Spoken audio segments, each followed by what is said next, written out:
हरे कृष्ण. सर्वांचं स्वागत आहे. श्री श्री राधा गोविंद इस्कॉन मँगलोर तर्फे घेतला जाणारा हा उपक्रम 18 दिवसात भगवद्गीता समजून घ्या मध्ये आज आपण अध्याय 17वा श्रद्धात्रय विभाग योगचं अध्ययन करणार आहोत.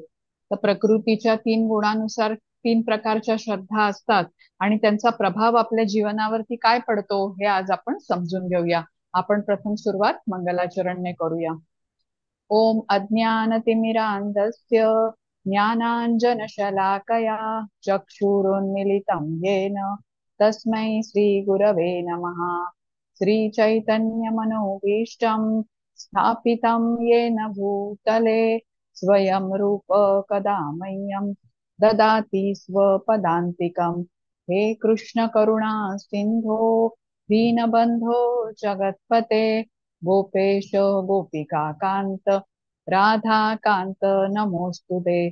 तप्त कांचन गौरांगी राधे वृंदावनेश्वरी वृषभानुसुते देवी प्रणमामि हरिप्रिये। नमः ओम विष्णुपदाय कृष्ण पृष्ठाय भूतले श्रीमते भक्तिवेदांत स्वामिन् इति नामिने। नमस्ते सारस्वते देवे गौरवाणी प्रचारिणे निर्विशेष शून्यवादी पाश्चात्य देशतारिणे। जय श्री कृष्ण चैतन्य प्रभु नित्यानंद श्री अद्वैत गदाधर श्रीवासादि गौर भक्त वृंद। हरे कृष्णा कृष्ण कृष्ण हरे हरे हरे राम राम राम हरे हरे। हरे कृष्ण। सर्वात प्रथम आपण श्रीला प्रभुपाद यांना साष्टांग प्रणाम करूया, ज्यांनी आपल्याला समजेल अशा शब्दामध्ये भगवद्गीता आपल्याला समजावून सांगितली, त्यामुळे आपण हे भगवद्गीतेचं अध्ययन करू शकलोय। श्री श्री राधा गोविंद इस्कॉन मँगलोरचे अध्यक्ष नामानिष्ठ दास प्रभूजी यांना सादर प्रणाम, ज्यांनी हा अभ्यासक्रम आपल्यासाठी बनवला, झूमद्वारे आपल्या सर्वांना हा उपलब्ध करून दिला, त्यामुळे आपण या संधीचा लाभ घेऊ शकलो। अन्वया माताजींना प्रणाम करते, ज्यांनी मला भगवद्गीता शिकवली, आमच्या सर्वांच्या प्रेरणा। पूजा माताजींना प्रणाम करते। आज वर्गाला उपस्थित राहून सेवा देणाऱ्या प्रतिभा माताजी, दीपांजली माताजी दोघींनाही सादर प्रणाम। उपस्थित सर्व भक्तगणांना सादर प्रणाम आणि सर्वांचं स्वागत। आज आपण अध्याय 17वा बघतोय, श्रद्धात्रय विभाग योग। तर आपल्या ज्या श्रद्धा असतात 3 गुणांच्या प्रभावाने कशा प्रभावित होतात, आपण आता 14व्या अध्यायामध्ये 3 गुण प्रकृतीचे पाहिले, सत्वगुण बघितला, रजोगुण बघितला आणि तमोगुण बघितला। तर या 3 गुणांच्या प्रभावामुळे आपल्या जीवनामध्ये श्रद्धा, भोजन, यज्ञ, तपस्या, दान या सर्वांवरती प्रभाव पडतो। आता या अध्यायातून आपल्याला खूप असं ज्ञान मिळेल, कसे प्रकृतीचे हे जे 3 गुण असतात ते आपल्या जीवनाच्या वेगवेगळ्या पैलूवरती काय परिणाम किंवा काय प्रभाव पाडतात हे आपल्याला आजच्या अध्यायातून समजेल। श्री श्री राधा गोविंदांना प्रणाम करूया, त्यांचे आशीर्वाद घेऊन अध्यायाकडे पुढे वळूया। कृष्ण कृपामूर्ती श्रीला प्रभुपाद यांनाही साष्टांग प्रणाम करूया, त्यांचे आशीर्वाद घेऊया। आता हे क्षीरचोर गोपीनाथ आहेत, यांचं म्हणजे हे कृष्णांचे सर्च विग्रह आहेत आणि हे ओरिसामध्ये स्थित आहेत, रेमुना या ठिकाणी। त्यांचाही आपण आशीर्वाद घेऊन अध्यायाकडे पुढे वळूया। आता कालच्या अध्यायात आपण काय केलं बघितलंय त्याची प्रथम थोडीशी उजळणी करूया आणि मग आजच्या अध्यायामध्ये 17व्या अध्यायामध्ये समजून घेऊया। आता कालचा अध्याय 16वा होता, दैवासुर संपत्त विभाग योग। यामध्ये आपण काय बघितलं तर 2 प्रकारची माणसं असतात, सूर असतात आणि असुर असतात असं समजून घेतलं। ज्यांच्यामध्ये दैवी गुण असतात ते सूर आहेत आणि जे असुरी गुणांचे असतात, आसुरी प्रवृत्तीचे असतात ते असुर म्हटलं आपण। 26 गुणांबद्दल 26 दैवी गुणांबद्दल आपण समजून घेतलं सविस्तरपणे, कृष्णांनी आपल्याला ज्ञान दिलं आणि 6 राक्षसी गुण किंवा असुरी गुण आपण पाहिले। आता हे कुठले असुरी गुण होते तर दंभ, दर्प, अभिमान, क्रोध, कठोरता आणि अज्ञान। मग हे असुर कुठली कर्म करतात, त्यांचा विचार कसा असतो आणि पुढे त्यांच्याबरोबर काय होतं हे विस्ताराने कृष्णांनी आपल्याला सांगितलेलं आहे। आता शेवटी कृष्ण हे पण म्हणालेले आहेत की हे असुरी गुण बाळगल्याने कसं पतन होतं, म्हणजे आसुरी योनीमध्ये कृष्ण अशा लोकांना जन्माला घालतात आणि अशा जन्मामध्ये हे कायम कृष्णाच्या विस्मरणात राहतात. मग नरकाची 3 द्वारं कुठली, तर काम, क्रोध आणि लोभ असं म्हटलेलं आहे. आणि यापासून तुम्ही दूर राहा असं कृष्णांनी आपल्याला ज्ञान दिलं, कारण ही तिन्ही द्वारं म्हणजे काम, क्रोध आणि लोभ हे आपल्या पतनाला कारणीभूत होतात. आता आपण आजच्या अध्यायाकडे वळूया. आजच्या अध्यायात काय काय बरं बघणार आहोत आपण. तर कालच्या अध्यायामध्ये 23वा श्लोक होता, ज्याच्यामध्ये कृष्ण म्हणाले होते की जो शास्त्रविधींचा त्याग करून स्वैराचार करतो त्याला सुख, सिद्धी आणि परमगती प्राप्त होत नाही. म्हणजे शास्त्रामध्ये सांगितलेलं आहे ते न ऐकता आपल्या मर्जीप्रमाणे, आपल्या लहरीप्रमाणे जो वागतो त्याला सुखसिद्धी प्राप्त होत नाही. मग अर्जुन इथे कृष्णांना काय सांगतोय की अशा व्यक्तीबद्दल मला तुम्ही अजून ज्ञान देऊ शकता का. म्हणजे शास्त्रात सांगितलं असतानाही त्याच्या विरुद्ध जे मनाप्रमाणे आपल्या वागतात त्यांचं पुढे काय होतं याबद्दल मला सांगाल का. आता कृष्णांचं उत्तर आहे हे का होतं, तर ह्याचे मूळ कारण आहे प्रकृतीचे हे 3 गुण. आता मुळात आपलं कसं शरीर निरोगी असतं बघा, पण आता एखादा रोग आपल्याला झाला तर तो रोग ठरवतो की आपण काय खाणार, आपण काय करणार. ते आता उदाहरण डायबिटीस आहे. डायबिटीस झाला तर तेव्हा आपल्याला काळजी घ्यावी लागते, खाण्याची काही पथ्य पाळावी लागतात, व्यायाम करावा लागतो. आणि आपण काहीच पाळलं नाही असं पथ्य किंवा काही जे आपल्याला सल्ला दिला गेलाय तो, तर मग त्या डायबिटीसचा परिणाम, आपल्या दुष्परिणाम म्हणूया, शरीरावरती दिसू लागतो. किडनीवरती परिणाम होतो किंवा जखम पटकन भरून येत नाही. म्हणजे रोग झाला तर त्याचा प्रभाव पूर्ण शरीरावरती दिसतो. तसंच हा जीवात्मा जो आहे आपला, तो प्रकृतीच्या 3 गुणांच्या जेव्हा संपर्कात येतो तर त्या 3 गुणांच्या प्रभावामध्ये अडकतो. आणि या गुणांच्या प्रभावामुळे आपली श्रद्धा, आपण खातो ते अन्न, यज्ञ, दान, तपस्या या सर्वांवरती या गुणांचा प्रभाव दिसून येतो. आणि तसंच या अध्यायामध्ये शेवटी कृष्ण आपल्याला ओम तत्सतचा अर्थ सांगतात आणि दानाबद्दलही आपण अधिक माहिती आपल्याला मिळते या अध्यायात. हा, हरे कृष्ण माताजी.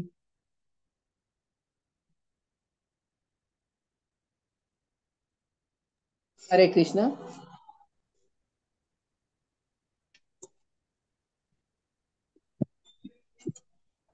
अर्जुन म्हणाला, हे श्रीकृष्णा, जी माणसे शास्त्रविधीला सोडून श्रद्धेने युक्त होऊन देवाधिकांचे पूजन करतात त्यांची मग स्थिती कोणती, सात्विक, राजसी की तामसी. हरे कृष्ण माताजी.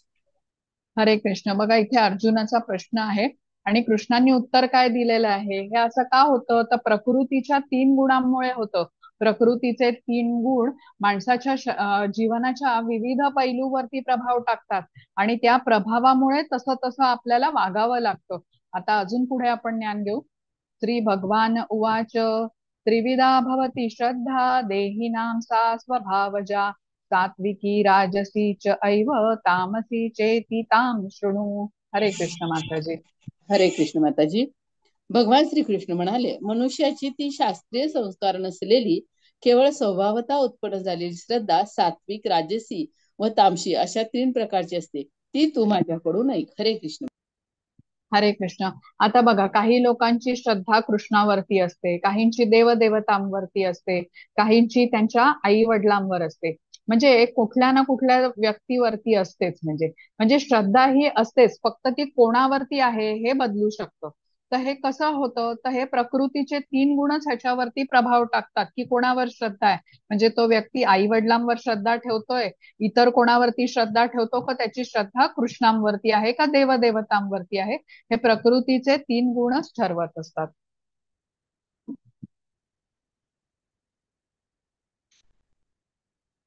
हरे कृष्ण. सत्वा अनुरूपा सर्वस्य श्रद्धा भवति भारत श्रद्धामयोऽयं पुरुषो यो यच्छ्रद्ध स एव स. हरे कृष्ण माताजी. हरे कृष्ण. हे भारता, अर्थात भरतवंशी अर्जुन, सर्व माणसांची श्रद्धा त्यांना अंतःकरणारूप असते. हा पुरुष श्रद्धामय आहे, म्हणून जो पुरुष ज्या श्रद्धेने युक्त आहे तो स्वतःही तोच आहे. अर्थात त्या श्रद्धेनुसार त्याचे स्वरूप असते. हरे कृष्ण माता. हरे कृष्ण. बघा इथे कृष्ण सांगतात की 3 गुणांच्या प्रभावामुळे होतं. आता गुणांचा प्रभाव पडला की त्या त्याप्रमाणे तो माणूस तसा तसा वागतो. आता आपण म्हटलं की तमोगुणी माणूस किंवा रजोगुणी माणूस असेल तर प्रामाणिक आध्यात्मिक गुरूंना जेव्हा तो शरण जातो तर त्यावेळेला त्याच्या आचरणामध्ये बदल घडून येतो किंवा परिवर्तन घडून तो आता सत्वगुणापर्यंत प्रगती करू शकतो. म्हणजे कोणीतरी गुरु प्रामाणिक गुरुच त्यांना मदत करू शकतो त्या गुणांमधून प्रगती करायला. तमोगुण कसा आहे, अज्ञानाचा गुण आहे. आणि रजोगुण आपण कसं म्हटलं की फक्त असंख्य इच्छा आणि त्या पूर्ण करण्याची धडपड असते. रजोगुणी श्रद्धा कशी असते, तो व्यक्ती म्हणतो की मला चांगली नोकरी पाहिजे, मला संपत्ती पाहिजे, सुंदर पत्नी पाहिजे, आणि म्हणजे सारख्या इच्छा आणि ते पूर्ण करण्यासाठी महत् प्रयास असं भौतिक लाभासाठी खूप धडपड करतात ते. मोड ऑफ पॅशन असं म्हटलं जातं बघा रजोगुणाला. म्हणजे असंख्य इच्छा आणि ते पूर्ण करण्यासाठी सारखी धडपड. तमोगुण म्हणजे काय, अज्ञानाचाच गुण आहे. अज्ञान म्हणजे काय, आपण म्हटलं निद्रा, आळस, त्याच्यानंतर व्यसनाधीनता. आता या सगळ्यांना दोन म्हणजे रजोगुणी आणि तमोगुणी लोकांना जोपर्यंत ते सत्वगुणामध्ये पोचत नाही त्यांना तोपर्यंत त्यांना काही आशाच नाहीये प्रगतीची. पण हे काम कोण करू शकतो, तो कोणीतरी प्रमाणित आध्यात्मिक गुरुच करू शकतो, त्यांना हा मार्ग दाखवू शकतो. आता हा जो आधीचा आपण जो श्लोक बघितला ना, तर तो ह्या रजोगुणी आणि तमोगुणी व्यक्तींना खूप प्रोत्साहन देणारा श्लोक आहे. म्हणजे आपल्या प्रयत्नांनी रजोगुणी व्यक्ती किंवा तमोगुणी व्यक्ती सत्वगुणाकडे स्वबळावरती वाटचाल करू शकत नाही. पण त्याच गुणामध्ये अडकून राहणं म्हणजे रजोगुणी आणि तमोगुणीला तिथेच अडकून राहण्याचं कारण नाही. जर का त्यांनी गुरुचं हे घेतला, त्यांचा संपर्क झाला, त्यांनी गुरुचे आदेश मानले, गुरूंचं मार्गदर्शन घेतलं, तर त्याप्रमाणे तो बदल घडवून आणू शकतो. आता सत्वगुणी व्यक्ती कसा असतो, सत्वगुणी व्यक्तीकडे ज्ञान असतं, आपण म्हटलं तो पापकर्म करत नाही आणि त्यामुळे परिणामी तो सुखी असतो. त्याच्या जीवनात तो आनंद उपभोगत असतो. पण कृष्ण भक्तीचा आनंद त्याच्याकडे नसतो, जो खरा आनंद म्हटलेला आहे. पण सत्वगुणी व्यक्ती जेव्हा प्रगती करतो तेव्हा त्याला समजतं की खरा आनंद जो आहे ना, तो कृष्ण भक्तीमध्येच आहे, भौतिक जगामध्ये नाही. आता विशिष्ट प्रकारच्या श्रद्धा असतात म्हणजे त्या स्वभावावरती माणसाच्या प्रभाव टाकतात, आपण म्हटलेलं आहे. पण जोपर्यंत व्यक्ती आता गुरूंचा आश्रय घेत नाही तोपर्यंत त्याची प्रगती होत नाही, त्याला बरोबर असं ज्ञान मिळू शकत नाही. आता ध्रुव बाळाचं उदाहरण आहे बघा. ध्रुव कसा होता, त्याला राज्य पाहिजे होतं, म्हणजे खरं तर तो आपल्या वडिलांच्या मांडीवर बसला, पण सावत्र आई त्याला बसू देत नाही. मग तो क्रोधित झाला, त्याने आपल्या आईकडे जाऊन सांगितलं की मला माझ्या वडिलांच्या पेक्षा मोठं राज्य पाहिजे. मग त्याच्या आईने त्याला सांगितलं त्यात या कामात तुला फक्त भगवंतच मदत करू शकतील. मग वनामध्ये जाऊन त्याने तपश्चर्या केली. आता ध्रुव कसा होता, रजोगुणी होता, त्याला राज्य प्राप्तीची इच्छा होती आणि ते करण्यासाठी, राज्य प्राप्ती करण्यासाठी तो वनामध्ये जाऊन त्याने तपश्चर्या केली. मग भगवंत प्रसन्न झाले, जेव्हा त्याला दर्शन दिलं भगवंतांनी, तेव्हा ध्रुव काय म्हणाला की भगवंत आता तुमचं दर्शन झालं, मला आता काही नको. मी काचेचे तुकडे मिळावेत म्हणून ही तपस्या करत होतो. काचेचे तुकडे कसे असतात, चमकदार दिसतात बघा. हा म्हणजे आपल्याला ते खूप आकर्षक वाटतात. पण आता भगवंता मला तुमची प्राप्ती झालेली आहे, तुमचं दर्शन झालेलं आहे, मला सर्वात मौल्यवान अशी गोष्ट मिळालेली आहे, आता मला काही नको. तर हे रजोगुणी आहेत बघा. आता जे सात्विक लोक असतात ते काय करतात, सात्विक लोक देवदेवतांची पूजा करतात, काही शंकराची करतात, काही दुर्गेची करतात, काही सूर्याची करतात. राजसिक लोक कसे असतात, राजसिक लोक यक्षांची करतात, राक्षसांची करतात.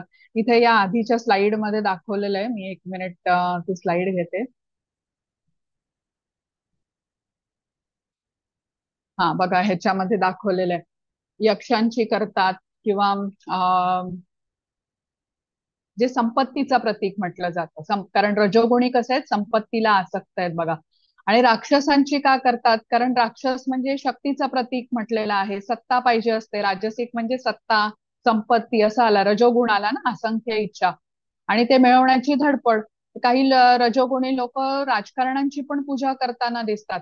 आता त्यांना राजकारणामध्ये पुढे जायचं असतं, त्यासाठी ते पूजा करत असतात त्यांची. काहींना पैसा पाहिजे, काहींना प्रसिद्धी पाहिजे, म्हणजे दिवस रात्र ते त्याच गोष्टीचा विचार करतात.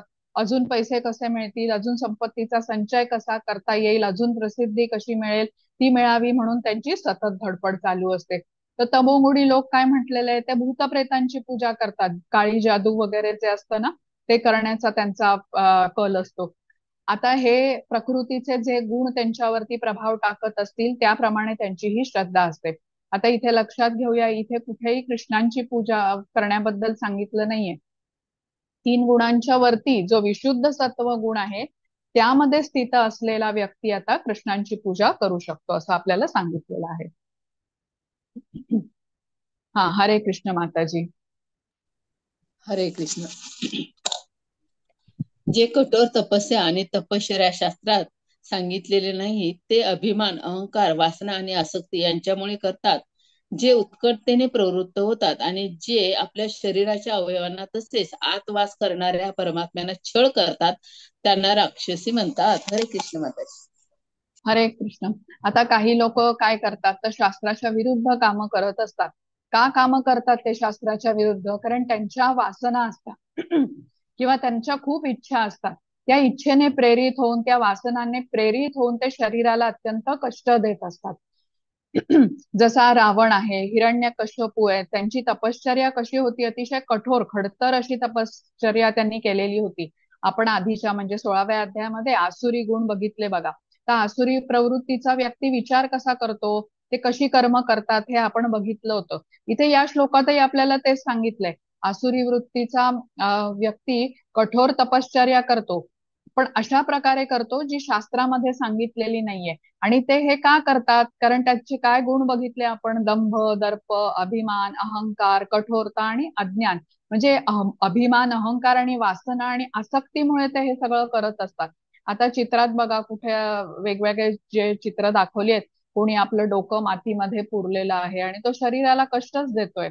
किंवा इथे रावण दाखवलाय मध्ये, तो आपल्या शक्तीचं प्रदर्शन करतोय, कैलास पर्वत उचलताना दिसतोय. किंवा दुसऱ्या एका चित्रामध्ये हिरण्यकश्यपू दाखवलेला आहे आणि त्याची पण खूप कठोर किंवा उग्र अशी तपश्चर्या त्याने केली होती. त्याला का केली त्याने तपश्चर्या? त्याला तिन्ही लोकांचं स्वामी बनायचं होतं, त्रिलोकपती व्हायचं होतं आणि ब्रह्मांड स्वामी बनून त्याची इच्छा काय होती? सगळ्यांनी त्याला सर्वश्रेष्ठ मानावं, त्याचीच पूजा व्हावी, सर्वांनी त्यालाच म्हणजे काय म्हणतात ते त्याचं सांगणं ऐकावं, अशा प्रकारची त्याची इच्छा होती. तर हिरण्यकश्यपू आपल्या पायाच्या एका अंगठ्यावरती उभं राहून हात वरती करून उभा होता अनेक वर्ष. अशी खडतर तपश्चर्या त्याने केली, म्हणजे आपण विचार पण करू शकत नाही या गोष्टींचा. मुंग्याने वारूळ बनवलं होतं त्याच्या शरीराभोवती, पण तरी तो विचलित झाला नाही. कारण काय? तर त्याचा हा आसुरी स्वभाव. म्हणजे हे आसुरी स्वभावाचे जे लोक असतात त्यांच्या श्रद्धेमागे अहंकार किंवा अभिमान असतो. प्रकृतीचा भोग करण्याची त्यांची वृत्ती असते आणि या आसुरी प्रवृत्तीमध्ये अंततः मात्र त्यांना कष्टच मिळतात.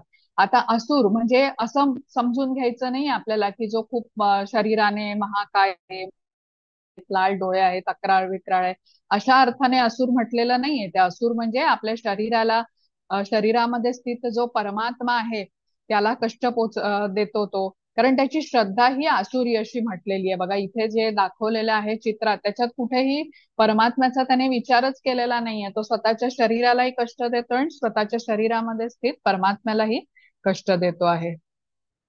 हरे कृष्ण माताजी.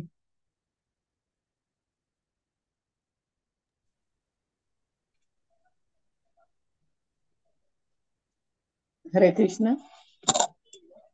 भोजनही सर्वांना आपापल्या प्रकृतीप्रमाणे 3 प्रकारचे प्रिय असते आणि तसेच यज्ञ, तप, दानही 3 प्रकारचे आहेत. त्यांचे हे निरनिराळे भेद माझ्याकडून ऐक. आयुष्य, बुद्धी, बळ, आरोग्य, सुख आणि प्रीती. प्रीती वाढवणारे, रसयुक्त, स्निग्ध, स्थिर राहणारे, स्वभावतः मनाला प्रिय वाटणारे असे भोजन पदार्थ सात्विक पुरुषांना प्रिय असतात. कडू, आंबट, खारट, फार गरम, तिखट, कोरडे, जळजळणारे आणि दुःख, काळजी व रोग उत्पन्न करणारे भोजनाचे पदार्थ राजसी माणसांना आवडतात. जे भोजन कच्चे रस नसलेले, दुर्गंधी येणारे, शिळे आणि उष्टे असते, तसेच जे अपवित्र असते ते भोजन तामसी लोकांना आवडते. हरे कृष्ण माताजी. हरे कृष्ण. आता प्रकृतीच्या 3 गुणांनुसार माणसाला आहार कसा कसा आवडतो ते ह्या श्लोकामध्ये आपल्याला सांगितलंय. तर सात्विक आहार कसा असतो? तो आयु वाढवणारा असतो, दीर्घायु देणारा असतो, जीवनाला शुद्ध करणारा असतो, स्वास्थ्य, सुख, समाधान प्रदान करणारा असतो, रसयुक्त असतो म्हणजे स्निग्ध असतो.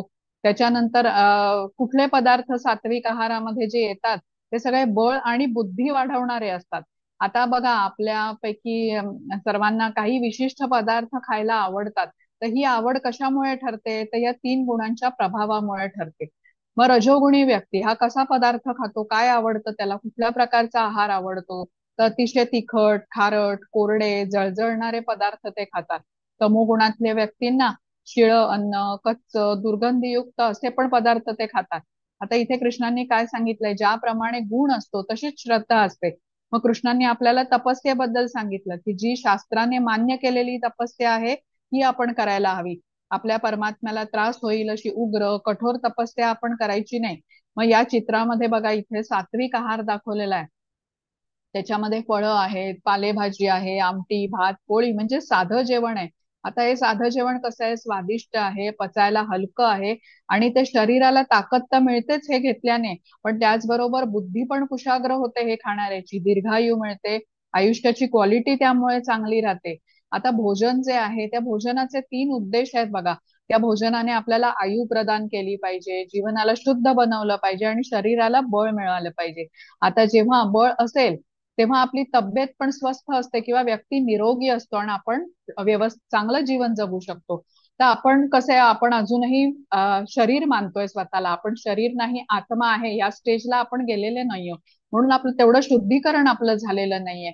त्यामुळे आपलं शरीर स्वस्थ ठेवणं हे म्हणजे किंवा शरीराचं जे स्वास्थ्य आहे, निरोगीपणा जो आहे तो आपल्याला जपायला पाहिजे. आपल्याला आध्यात्मिक प्रगती करायची असेल तर आपल्याला शरीर निरोगी लागतं, जे आपल्याला सहायता करतं पुढे प्रगती करण्यामध्ये. मग रजोगुणी व्यक्ती कसा आहे, आता म्हटलं तेलकट खातो, तो मसालेदार, तिखट, म्हणजे जे फास्ट फूड वगैरे असतं ना त्या प्रकारचा आहार त्याला आवडतो. पावभाजी आवडते, बटाटे वडे, भजी या प्रकारचं त्याला अन्न आवडतं. आणि त्याला जर का साधं जेवण जेवायची वेळ आली तर तो नाक मुरडतो, त्या अन्नाला बेचव म्हणून नावं ठेवतो. पापड, लोणची, चटणी असे लोक अशा गोष्टी त्याला खायला खूप आवडतात. तमोगुणी व्यक्ती कसा असतो, तो शिळं अन्न खातो, मांसाहारी खातो, दुर्गंध, नासलेलं अन्न पण तो आवडीने खात असतो. आता असं म्हटलं जातं की ते अन्न आपण जे नेहमी शिजवतो ना, ते 3 तासामध्ये खाल्लं तर त्याची गुण सात्विक राहतो, त्यानंतर मात्र ते तामसिक होतं. पण जेव्हा आपण व्यवस्थित अगदी छान मन लावून कृष्णांच्यासाठी भोग तयार करतो, कृष्णांना अन्न अर्पण करतो आणि प्रसाद म्हणून खातो, तर त्या अन्नातला दोष निघून जातो. आणि असं अन्न म्हणजे असा प्रसाद जेव्हा आपण संध्याकाळी जरी खाल्ला ना तरी तो मात्र सात्विकच मानला जातो. आता या चित्रामध्ये ना एक चीजचा फोटो आहे बघा. त्याच्यामध्ये जिवंत आळ्या आहेत. याला ना कासू मार्जू नावाचं चीज आहे. हे कुठेतरी परदेशांमध्ये मिळतं. तामसिक गुणातल्या लोकांना अशा गोष्टींची खूप आवड असते. म्हणजे हे अतिशय म्हणजे सहज उपलब्ध पण नसतं, पण लोक मुद्दामून ते खाण्यासाठी तिथे जातात त्या ठिकाणी.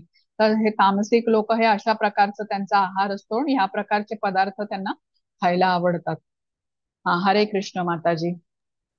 हरे कृष्ण. हरे कृष्ण माताजी. जो शास्त्रविधीने नेमून दिलेला यज्ञ करणे कर्तव्य आहे असे मनाचे समाधान करून काळे फळाची इच्छा न करणाऱ्या पुरुषांकडून केला जातो तो सात्विक यज्ञ होय. हरे कृष्ण माताजी.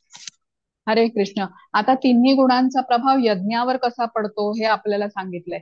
आपण बघा गुणांचा प्रभाव श्रद्धेवर कसा पडतो ते बघितलं, आहारावर कसा होतो ते बघितलं, तपस्येवर कसा होतो ते बघितलं. आता सत्वगुणी यज्ञ. सत्वगुणी यज्ञ म्हणजे काय, जो शास्त्राला अनुसरून केला जातो, आपलं कर्तव्य समजून केला जातो आणि भौतिक लाभाची इच्छा त्याच्यामध्ये नसते. कलियुगासाठी आपल्याला कुठला आहे, नामजप हा यज्ञ सांगितलाय. यज्ञानाम जप यज्ञोस्मी 10व्या अध्यायामधला 25वा श्लोक आहे. कृष्ण म्हणालेत यज्ञामध्ये जप यज्ञ मी आहे. पण शास्त्रामध्ये न सांगितलेल्या मार्गाने यज्ञ करणे म्हणजे ध्यान करणे इत्यादी हा कलियुगासाठी सांगितलेला मार्ग नाहीये, त्यामुळे तो सात्विक यज्ञ होणार नाही. आता कोणी चोर म्हणाला की चोरी करणं हे माझं कर्तव्य आहे, तर ते बरोबर नाही, कारण त्याला शास्त्राने अनुमती दिलेली नाहीये. आता पुढच्या श्लोकामध्ये आपल्याला रजोगुणी यज्ञ समजेल. हरे कृष्ण माताजी. हरे कृष्ण. परंतु हे भरतश्रेष्ठ अर्थात भरतवंशामध्ये श्रेष्ठ अर्जुना, केवळ दिसण्यासाठी किंवा फळ नजरेसमोर ठेवून जो यज्ञ केला जातो त्या तो यज्ञ राजस यज्ञ समजला जातो. हरे कृष्ण. हरे कृष्ण. आता रजोगुणी लोक कुठल्या तरी भौतिक लाभासाठी यज्ञ करतात, त्यांना फळप्राप्तीची हेतू असते बघा, आसक्त असतात ते फळाकडे. माझं मोठं नाव होईल, माझी प्रतिष्ठा होईल, माझ्या ऐश्वर्याची चर्चा होईल, मी केवढा दानी आहे असं लोक म्हणतील मला. रजोगुणी प्रकारचा यज्ञ. आता कृष्ण भावना भाविक भक्त कसा असतो बघा, कृष्णांवरती पूर्णपणे अवलंबून असतो. आणि जीवनामध्ये जी गोष्ट कृष्ण देतील, म्हणजे जे फळ मिळेल, तो दोन्ही परिस्थितीमध्ये, दुःख असो किंवा सुख असो, दोन्हीही कृष्णांचीच इच्छा आहे असं मानतो. दुःख आलं तरी ही कृष्णांची इच्छा आहे, आणि सुख आलं असेल तर ती कृष्णांची कृपा आहे असं मानून तो करतो. पण इथे रजोगुणी मनुष्य कसं म्हटलेला आहे, तो फळप्राप्ती मनात ठेवतो आणि त्या दृष्टीने तो यज्ञ करत असतो. आता तामसिक यज्ञ कसा आहे तो बघूया आपण पुढच्या श्लोकामध्ये. हरे कृष्ण माताजी. हरे कृष्ण. शास्त्राला सोडून अन्नदान न करता, मंत्राशिवाय दक्षिणा न देता व श्रद्धा न ठेवता केल्या जाणाऱ्या यज्ञाला तामसिक यज्ञ असे म्हणतात. हरे कृष्ण माताजी. हरे कृष्ण. बघा, तामसिक यज्ञ म्हणजे काय? शास्त्राला न मानता स्वतःच्या मनाला वाटेल तसा केलेला हा यज्ञ. आता आपण तिसऱ्या अध्यायामध्ये शिकलोय की कृष्ण सांगतात की कर्माची फळं तुम्ही मला अर्पण करा, म्हणजे तुम्ही कर्मबंधनातून मुक्त व्हाल. पण इथे तमोगुणी व्यक्ती कसं करतो, परमेश्वराला काहीच अर्पण करत नाही आणि शेवटी तो दुःखच प्राप्त करतो.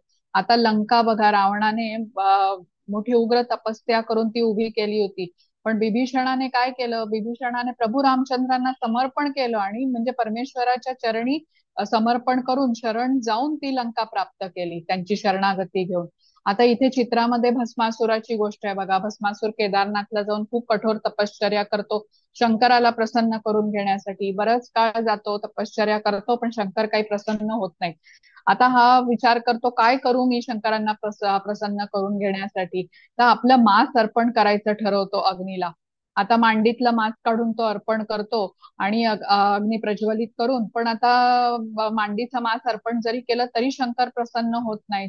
मग तो ठरवता, आता मी माझं डोकंच कापून अर्पण करतो अग्नीला. आता तो करायला जातच होता, पण तेवढा शंकर प्रसन्न होतात आणि त्याला विचारतात की तू काय एवढी तपश्चर्या करतोस, काय वरदान पाहिजे तुला.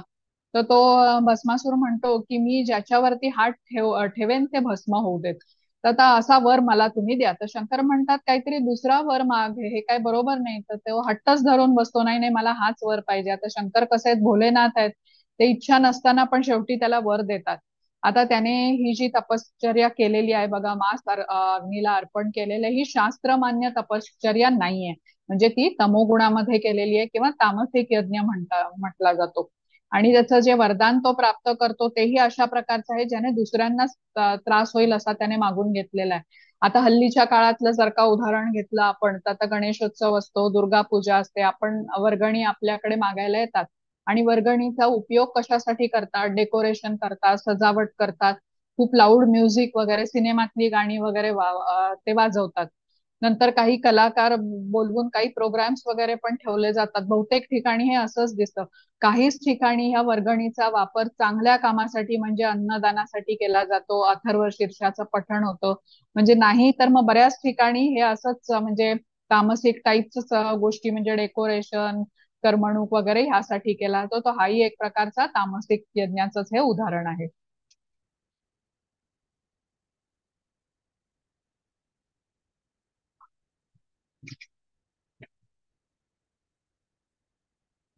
हा. हरे कृष्ण. देवद्विज गुरु देवद्विज गुरु प्राज्ञ पूजनम शौचम आर्जवम ब्रह्मचर्यम अहिंसा च शारीरम तप उच्यते. हरे कृष्ण माताजी. हरे कृष्ण माताजी. देव, ब्राह्मण, गुरु व ज्ञानी यांची पूजा करणे, पावित्र्य, सरळपणा, ब्रह्मचर्य आणि अहिंसा हे शारीरिक तप म्हटले जाते. हरे कृष्ण. हरे कृष्ण. आता इथे तीन गुणांचा प्रभाव तपस्येवर कसा पडतो ते सांगितलंय. तपस्या कशी आहे, तीन प्रकारची असते. मनसा, वाचा आणि काया. म्हणजे काय, मनाची, वाणीची आणि शरीराची. आता इथे कृष्ण अर्जुनाला काय सांगतायत की शारीरिक तपस्या सत्वगुणी व्यक्ती कसा करेल, तर तो भगवंतांची सेवा करेल, गुरु, ब्राह्मण, आपले माता पिता यांची सेवा करेल, शरीराला पवित्र ठेवेल, शुद्ध सरळ जीवन जगून, अहिंसा पाळून, विवाहबाह्य संबंध न ठेवता शारीरिक स्वच्छतेने तो तपस्या होते ही. आता इथे सेवा करत असताना मन निर्मळ राहते आणि फळप्राप्तीच्या हेतूने ते काही काम करत नाही, तो कर्तव्य समजून आपलं करतो. अहिंसा म्हणजे दुसऱ्या जीवाची हत्या करत नाही, सर्वांना कृष्ण भावनेचं ज्ञान देतो. आता सर्व प्राणी मात्रांकडे तो समभावाने वागतो. सर्व प्राणी मात्रांकडे म्हणजे फक्तच माणसाकडे असं नाही, सर्व प्राण्यांना योग्य तोच आदर तो देतो. जसं आता हा आपला उपक्रम आहे 18 दिवसांचा, ह्याचं ज्ञान तो देतो. म्हणजे त्याबद्दलची माहिती इतरांना देतो. म्हणजे तो स्वतःसाठीही चांगलं काम करतो आणि इतरांच्यासाठीही चांगलं काम करत असतो. आणि आपलं कर्तव्य समजून करतो, त्याचा स्वतःचा लाभ काही नसतो त्याच्यामध्ये. हरे कृष्ण. अनुद्वेगकरं वाक्यं सत्यं प्रियहितं च यत् स्वाध्याय अभ्यासनं चैव वाङ्मयं तप उच्यते. हरे कृष्ण माताजी. हरे कृष्ण माताजी. जे दुसऱ्यांना न पोचणारे प्रिय हितकारी आणि यथार्थ भाषण असते ते, तसेच वेदशास्त्रांचे पठण व परमेश्वराच्या नामजपाचा अभ्यास हेच वाणीचे तप म्हटले जाते. हरे कृष्ण. हरे कृष्ण. आता इथे वाणीच्या तपस्येबद्दल कृष्णांनी सांगितले. हा पण खूप महत्वाचा श्लोक आहे. आजकाल आपली वाणी आपल्या नियंत्रणात नसते. वाणीचा संयम नसल्याने अनेक भांडण तंटे होतात बघा. तर कृष्ण काय म्हणतात की सत्यम प्रियम हितम असं बोललं पाहिजे. आपण म्हणजे त्याचबरोबर आपल्याला शास्त्राचं पठण केलं पाहिजे, नामजप केला पाहिजे, ज्याला वाणीचा तप म्हटलं गेलेलं आहे. दुसऱ्याचं मन क्षुब्ध होईल अशा रीतीने आपण बोलू नये, निरर्थक बोलू नये असंही आपल्याला सांगितलंय. इथे युधिष्ठिर महाराजांचं चित्र आहे, जे नेहमी सत्य बोलत असत. आता सत्य बोलताना आपण दुसऱ्याला न दुखवता कसं बोलावं हे पण आपल्याला शास्त्र शिकवतं. म्हणजे जसं आता आपल्याला एखाद्याला सत्य सांगायचंय, पण ते सत्य कसं आहे, कटू आहे थोडंसं. तर लहान मुलांना आपण औषध देतो बघा, जे कडू औषध असतं ते देत असताना आपण कसं मधामधून देतो. तसंच कोणाला कटू सत्य जर का सांगायचं असेल तर आपल्याला ते काळजीपूर्वक सांगता येतं. त्याच्यातले काही चांगले गुण त्याला आपण प्रथम सांगू शकतो, म्हणजे स्तुती करू शकतो त्याची. आणि मग त्याला त्या सत्याची जाणीव करून देऊ शकतो. परत त्याची स्तुती करू शकतो, म्हणजे नम्रपणे, हळुवारपणे, त्याला दुःख होणार नाही अशा प्रकारे सत्य आपण त्याच्या समोर मांडायचं. म्हणजे जे आपल्याला कसं आहे, आपल्याला कृष्णांच्या जवळ जायचं असेल ना, तर आपली वाणी सत्यम प्रियम हितम हवी, जसं कृष्ण म्हणाले तसं. कारण कृष्णांना अशीच वाणी आवडते, त्या प्रकारेच आपण कृष्णांवरती प्रेम करतो. मग कृष्णांना कसं आवडतं, काय आवडतं हे आपण जपलं पाहिजे, तरच आपण कृष्णांकडे जाण्याची प्रगती करणार. तर ही झाली आता वाणीची तपस्या. पुढे बघूया. हरे कृष्ण माताजी. हरे कृष्ण. आणि शांतता, साधेपणा, गुरुत्वाकर्षण, आत्मनियंत्रण आणि विचारांची शुद्धता ही मनाची तपस्या आहे. हरे कृष्ण माताजी. हरे कृष्ण. आता आपण शारीरिक बघितली, वाणीची तपस्या बघितली, म्हणजे वाचिक तपस्या बघितली. आता मनाची तपस्या म्हणजे मानसिक तपस्येबद्दल हे इथे सांगितलेलं आहे कृष्णांनी. समाधान, सरळपणा, गांभीर्य, आत्मसंयम, भावशुद्धी हे सर्व कसं आहे, मानसिक तप असं म्हटलं जातात. मन कसं आहे बघा, मन स्थिर स्थिर नसतं, मनाचा हा गुणच आहे. आता ते सारखं सारखं भरकटत असतं. म्हणजे आता बघा, आपण क्लासला बसलो असलो तरी अनेक विचार आपल्या मनामध्ये येत असतात. मन आपलं कुठे कुठे भरकटून येतं. तर मनाचं वर्णनच केलेलं आहे ना 6व्या श्लोकामध्ये, चंचलम ही मनहा कृष्ण अर्जुन अर्जुन म्हणतो बघा. तर आता मनाचा कल हा असाच असतो. मन सदैव आनंदाच्या शोधामध्ये असतं, पण चुकीच्या ठिकाणी ते आनंद शोधत असतो. म्हणून सारखं ह्यात त्यात ते आनंद शोधत भरकटत असतं. आता ज्या मनाला आपण प्रयत्नपूर्वक कृष्णांमध्ये गुंतवतो, तेव्हा त्याला आनंद पण मिळतो आणि ते तिथे स्थिरावतं पण. मग ते बेचैन नसतं, म्हणजे ते इकडे तिकडे भरकटत नाही. अशा मनाला पूर्ण विश्राम मिळू शकतो, जे कृष्ण भावनेमध्ये जोडलं गेलेलं आहे. आता काही बेस्ट सेलर पुस्तकं असतात बघा, माइंड मॅनेजमेंट बद्दल किंवा हाऊ टू कंट्रोल या अँगर या विषयावरती खूप पुस्तकं वगैरे लिहिली जातात. तर वाचून काही फायदा होत नाही माइंड कंट्रोलची वगैरे. पण जेव्हा मन आपण कृष्णांवरती केंद्रित करतो, मनोभावे कृष्णांची पूजा करतो, भगवद्गीता भागवतमचं अध्ययन करतो, सेवा करतो वेगळ्या वेगळ्या प्रकारे कृष्णांची, तर त्यावेळेला आपल्याला हे मनाचे जे अलंकार आहेत ना, संतोष, समाधान, सरळपणा, संयम, हे आपल्याला प्राप्त होतात. म्हणजे जणू कृष्णच आपल्याला या गोष्टी भेट स्वरूपात देतात आणि हळूहळू अनर्थ आपल्यामधले निघून जातात. आता इथे एखादं उदाहरण घेता येतं की बघा, एक बाई आहे आणि जिच्याकडे कपाटभर कपडेच कपडे आहेत, साड्या आहेत म्हणूया, तर ती कपाट उघडते, वरून खाली कपाट बघते, साड्यांकडे बघते आणि विचार करते, काय हे माझ्याकडे एकही साडी नाही उद्याच्या लग्नामध्ये घालायला. आता ती मार्केटमध्ये जाऊन नवीन साडी आणायचं ठरवते. आता हा झाला मनाचा असंतोष. आता या बाईकडे कपाटभर कपडे आहेत, हा, पण तिला काय वाटतंय की माझ्याकडे काहीच नाहीये. किंवा आता काही लोकांना बघा चपलांचे जोड वगैरे असंख्य चपलांचे जोड असतात आणि धन आहे म्हणून ते त्या प्रकारे खर्च करतात, पण त्यांना कृष्णांकडे कृष्णांना दान द्यायला, मंदिरामध्ये दान द्यायला त्या असे व्यक्ती मात्र तयार नसतात. तर हा पण एक असंतोष आहे.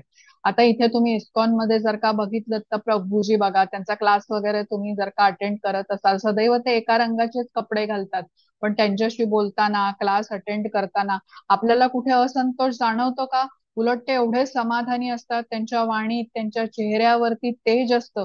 म्हणजे कृष्ण भावना भावित व्यक्ती हा कसा असतो? संतोषी असतो, समाधानी असतो आणि तेजस्वी दिसतो, कारण तो कृष्णाशी जोडलेला असतो. म्हणतात ना, face is the mirror of your heart. म्हणजे चेहरा जो असतो ना, व्यक्तीच्या अंतर्मनाचं प्रतीक असतं. म्हणजे तो व्यक्ती समाधानी आहे, संतोषी आहे, कृष्ण सेवेमध्ये लीन आहे, अशा व्यक्तीचा चेहरा अतिशय तेजस्वी असा आपल्याला दिसतो. आता इथे ना चित्रामध्ये एक गोष्ट आहे बघा, शुकदेव गोस्वामींची. शुकदेव गोस्वामी हे व्यासदेवांचे पुत्र आहेत. तर ते आपल्या आईच्या गर्भामध्ये 16 वर्ष राहतात. ते बाहेर यायला तयार असतात, कारण त्यांनी भागवतम ऐकून गतजन्मात ज्ञान घेतलेलं असतं की बाहेर आल्यावरती प्रकृतीच्या 3 गुणांचा प्रभाव पडतो, आणि त्यामुळे ते यायला तयार नसतात. मग पिता व्यासदेव कृष्णांना विनंती करतात, जेव्हा त्यांच्या मातेला आता त्रास होऊ लागतो. मग कृष्ण येतात आणि त्यांना आश्वासन देतात, आणि मग बाहेर येताच काय करतात, शुकदेव गोस्वामी घर सोडून निघून जातात. एकही क्षणभर थांबत नाहीत ते आई वडिलांकडे, ते घर सोडून निघून जातात.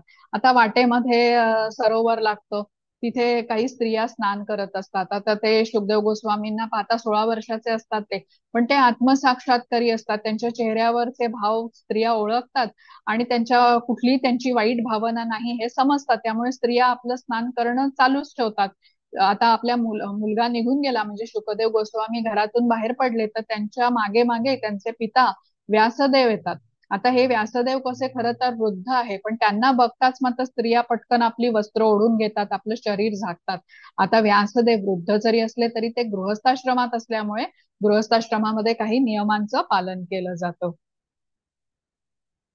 17वा. हरे कृष्ण.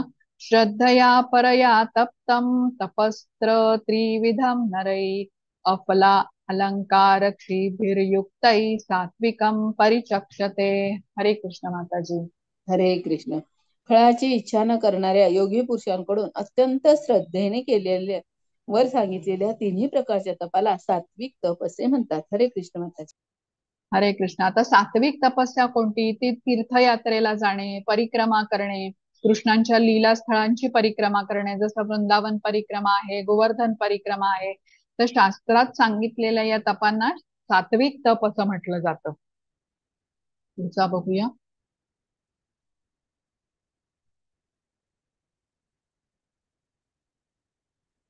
हरे कृष्ण. सत्कारमान पूजार्थं तपोदंभेन चैव यत् क्रियते तदिह प्रोक्तं राजसं चलम अध्रुवम. हरे कृष्ण माताजी. हरे कृष्ण माताजी. जे तप सत्कार मान व पूजा होण्यासाठी तसेच दुसऱ्या काही स्वार्थासाठी स्वभावाप्रमाणे किंवा पाखंडीपणाने केले जाते, ते निश्चितच तसे क्षणिक फळ देणारे तप येथे राजसिक असे म्हटले आहे. हरे कृष्ण माताजी. हरे कृष्ण. बघा, लोकांनी माझा सन्मान करावा, माझी प्रशंसा करावी म्हणून केलेल्या तपस्येला राजसिक तपस्या असं म्हटलंय. इथे फळाची आसक्ती असते, आपला सत्कार व्हावा, आपली स्तुती व्हावी, लोकांनी आपलं पूजन करावं, धन द्यावं आपल्याला, अशी योजना असते, म्हणून ते लोक ह्या प्रकारचा तप करतात. आता ह्या अशा प्रकारच्या तपस्येची फळं पण क्षणिक म्हटली जातात आणि काही काळच टिकणारी असतात. काही राजकीय नेते बघा, आपल्या स्वार्थासाठी, आपल्या लाभासाठी उपोषण वगैरे करतात. तर हे पण उदाहरण या प्रकारचं आहे. त्याच्या मागचा हेतू आपली वाहवाही, आपली स्तुती किंवा स्वार्थ असाच असतो.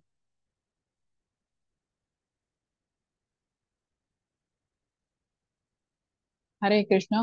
मूढग्राहेणात्मनो यत्पीडया क्रियते तपः परस्योत्सादनार्थं वा तत्तात्मसमुद्दारुत मुद्दारुतम. हरे कृष्ण माताजी. हरे कृष्ण. जे तप मूर्खतापूर्वक हट्टाने मन, वाणी आणि शरीर यांना कष्ट देऊन किंवा दुसऱ्याचे अनिष्ट करण्यासाठी केले जाते, ते तप तामसिक म्हटले गेले आहे. हरे कृष्ण. हरे कृष्ण. आता आपल्या स्वार्थासाठी इतरांचं नुकसान व्हावं म्हणून केलेली जी तपस्या असते ना, म्हणजे हिरण्यकश्यपूचं आपण उदाहरण घेतलं बघा. एवढी कठोर तपस्या केली पण दुसऱ्याचं अनिष्ट व्हावं या कारणासाठी केली. कोणी माझं ऐकलं नाही, मला सर्वश्रेष्ठ मानलं नाही, तर त्याला मी नष्ट करेन, अशी शक्ती त्याने प्राप्त करून घेतली होती. म्हणजे सर्वांनी माझंच पूजन करावं, नारायणाचं करू नये, विष्णूला सर्वश्रेष्ठ मानू नये, अशासाठी त्याने ती तपश्चर्या केली होती. तर ही तपश्चर्या तामसिक मानली जाते. तामसिक तपश्चर्या करणारे स्वतःला पण कष्ट देतात आणि इतरांनाही पीडाच देत असतात.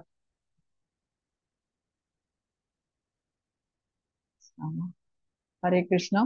दातव्यम इति यत दानं दीयते अनुपकारिणे देशे काले च पात्रे च तद्दानं सात्विकं स्मृतम्. हरे कृष्ण माताजी.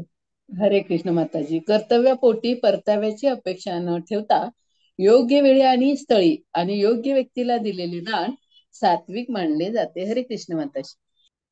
हरे कृष्ण. आता 3 गुणांचा प्रभाव दानावर कसा पडतो ते बघूया. आता हेही खूप महत्वाचं आहे. सात्विक दान म्हणजे काय, तर फळाची अपेक्षा न ठेवता माझं कर्तव्य आहे म्हणून मला दान करायला पाहिजे. तेही कसं म्हटलेलं आहे, योग्य वेळी, योग्य स्थळी आणि योग्य व्यक्तीला दान दिलं तर ते सात्विक दान म्हटलं जातं. आता इथे एक प्रभूजी दाखवलेत बघा, ते पुस्तक वाटताना दिसतायत, पुस्तकाचं वितरण करतायत, हे एक सात्विक दान झालं. श्रीला प्रभुपाद म्हणायचे की दान केल्याने व्यक्तीचं हृदय कसं कोमल होतं आणि जर का आपण दान केलं नाही, संचय केला, तर हृदय कसं कठोर होतं आणि कठोर हृदयामध्ये कृष्ण वास करत नाही. तर लक्षात घेऊया, ज्यांना आता उत्सुकता आहे कृष्ण ज्ञान घेण्याची, त्यांची श्रद्धा आहे, अशा लोकांना हे दान दिलं जावं.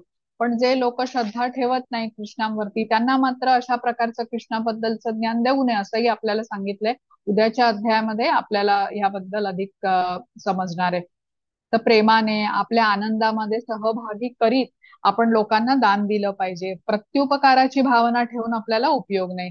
आता इथे बघा, कृष्णाच्या जन्माच्या नंतर इथे नंद महाराज आणि यशोदा यांनी केलेलं हे दान आहे, सात्विक म्हटलंय. कृष्णाचा जन्म झालेला असतो, आनंदी आनंदच असतो सगळीकडे, आणि गोकुळवासियांना ते अशा वेळेला दान देतात.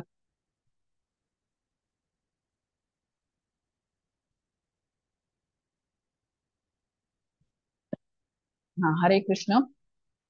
यत्तु प्रति उपकार अर्थम फलम उद्दिश्य वा पुनः दीयते च परिक्लिष्टम तत्दानम राजसं स्मृतम्.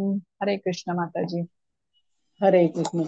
परंतु जे दान क्लेशपूर्वक प्रत्युपकाराच्या हेतूने अथवा फळ समोर ठेवून दिले जाते ते दान राजसिक म्हटले जाते. हरे कृष्ण. क्लेशपूर्वक म्हणजे दान केल्यावर त्या व्यक्तीला वाटलं तर अरे रे, मी उगीच दान दिलं, किंवा एखाद्याला फळाची अपेक्षा असते, मी दान दिल्यावरती मला काय प्राप्त होणार आहे, म्हणजे प्रत्युपकाराची भावना, हे जाणून जो दान करतो त्याला हे राजसिक दान म्हटलेलं आहे. आता चित्रामध्ये हा माणूस दाखवलेला आहे बघा, तो काही गरिबांना दान देतोय आणि आपला फोटो काढून तो आता सोशल मीडियावरती टाकून प्रसिद्धी मान सन्मान प्राप्त करणार आहे. किंवा इच्छा नसताना सगळे लोक करतायत म्हणून केलेलं दान जे आहे ना, तेही राजसिक दान असंच म्हटलेलं आहे.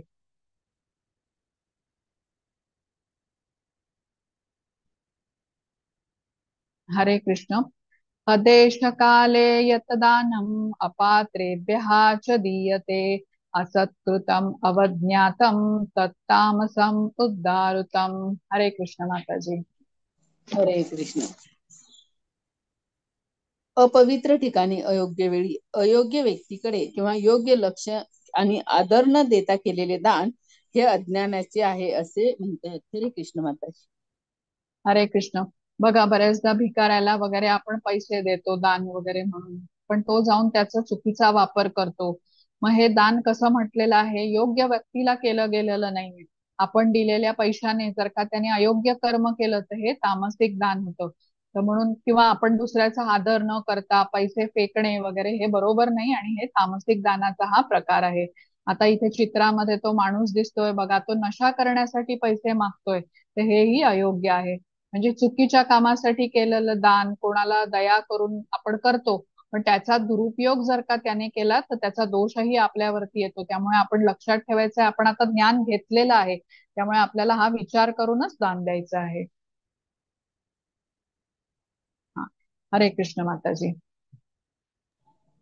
हरे कृष्ण. 17.23 सृष्टीच्या प्रारंभापासून परम सत्य दर्शवण्यासाठी ओम तत्सत हे 3 शब्द वापरले गेले. हे 3 प्रतितात्मक निरूपण ब्राह्मणांनी वेदांच्या स्तोत्रांचा जप करताना आणि परमात्म्याच्या समाधानासाठी यज्ञ करताना वापरले होते. हरे कृष्ण माता. हरे कृष्ण. आता ओम तत्सत इथे अर्थ सांगितलाय. काय म्हटलंय की कुठलंही कार्य आरंभ करताना, मग ते यज्ञ असेल, दान असेल, तेव्हा सुरुवात करताना ओम तत्सत म्हणून करायची. आता असं करण्याच्या मागे बघा, ब्रह्मदेवांनी सृष्टी निर्माण करण्याचं कार्य ब्रह्मदेवांना सोपवलं गेलं होतं.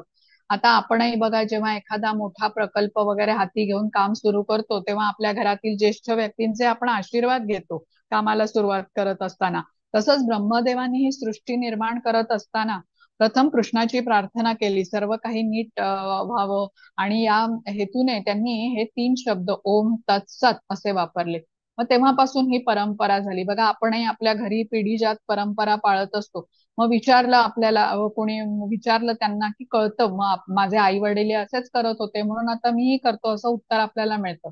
तसंच या कार्याचा, म्हणजे कुठल्याही कार्याचा जो आरंभ असतो ना, तेव्हा कृष्णाची प्रार्थना करून आपण जेव्हा करतो, तेव्हा ओम तत्सत असं आपण म्हणतो. आता ओम तत्सत म्हणण्याचा अर्थ काय आहे की जिथे आपण कृष्णांना विनंती करतो की हे मी जे कार्य करायला जात आहे, सुरू करतो आहे, त्याच्यामध्ये काही चूक झाली तर तुम्ही मला ज्ञान द्या आणि योग्य प्रकारे हे कार्य सिद्धीस नेण्याची तुम्ही आमच्यावर कृपा करा. हा, हरे कृष्ण माताजी. हरे कृष्ण माताजी. अशा प्रकारे परमात्मा प्राप्त करण्यासाठी दिव्यवादी लोक त्याग, दान आणि तपस्या करतात. नेहमी ओमने सुरुवात करतात. ओम इति एदम ब्राह्मणो निश्चेंद नाम पहिले देह सूचित करते. ओम म्हणजे विष्णू हे सर्वोच्च देह सूचित करण्यासाठी वैदिक स्तोत्राच्या सुरुवातीला ठेवलेले आहे. हरे कृष्ण माता. हरे कृष्ण. आता इथे बघा, आपल्याला सांगितलेले ओम म्हणजे काय, तर कृष्ण विष्णू यांच्या ध्वनीचा प्रतीक असं म्हटलेलं आहे. म्हणजे कार्याच्या आरंभी ओम म्हणून जेव्हा आपण कृष्णांची सगळ्यात प्रथम आठवण करतो आणि मग कार्य आपण सुरू करतो. आता इथेही आपल्याला तेच सांगितलेलं आहे बघा. सत या शब्दाचा एका शब्दामध्ये जर का अर्थ सांगायचा असेल आपल्याला, तर सत म्हणजे काय, तर शाश्वत, म्हणजे ज्याचा कधीच नाश होत नाही. जेव्हा कृष्णांच्या आनंदासाठी कृष्णांना फळ अर्पण करून आपण कार्य करतो, तेव्हा एखादं ते कार्य आणि त्या कृतीचं फळ हे दोन्ही शाश्वत बनतं. जेव्हा आपण ओम तत्सत म्हणून कार्य करतो ना, तेव्हा मग ते दान असेल, तप असेल, तेव्हा आपण ती प्रार्थना करतो की हे जे मी कार्य करतोय कृष्णा, ते मी तुम्हाला अर्पण करतोय आणि जो लाभ असेल तोही मी तुम्हाला अर्पण करतोय. आता ओम म्हणजे कसं, विष्णू म्हटलेलं आहे. तत् म्हणजे काय, मी तुम्हाला अर्पण करतो, आणि सत म्हणजे काय, की ह्या कार्याचं फळ शाश्वत राहो. आता इथे पुढच्या ह्याच्यामध्ये ना अर्थ सांगितलाय, तो बघूया. हरे कृष्ण माताजी. हरे कृष्ण. वस्तुतः दिव्य ध्वनी ओंकार जरी अ, उ आणि म या 3 अक्षरांच्या संयोगातून दिव्य सामर्थ्य असते, आणि जो ओंकाराचा जप करतो त्याला लवकरच ओंकार आणि भगवान विष्णू वेगळे नसल्याची जाणीव होईल. हरे कृष्ण माताजी. हरे कृष्ण. इथे ना चैतन्य चरितामृत आदी लीलामध्ये 7.128 या श्लोकाचा आधार घेऊन हे सांगितलेलं आहे. ओम म्हणजे काय म्हटलेलं आहे, अ, उ आणि म या 3 शब्दांनी बनलेला ओम असा हा शब्द आहे. अ म्हणजे काय, तर कृष्ण. उ म्हणजे काय, कृष्णांची अंतरंगा शक्ती म्हणजे राधाराणी. आणि म म्हणजे काय, तर सर्व जीवात्मे.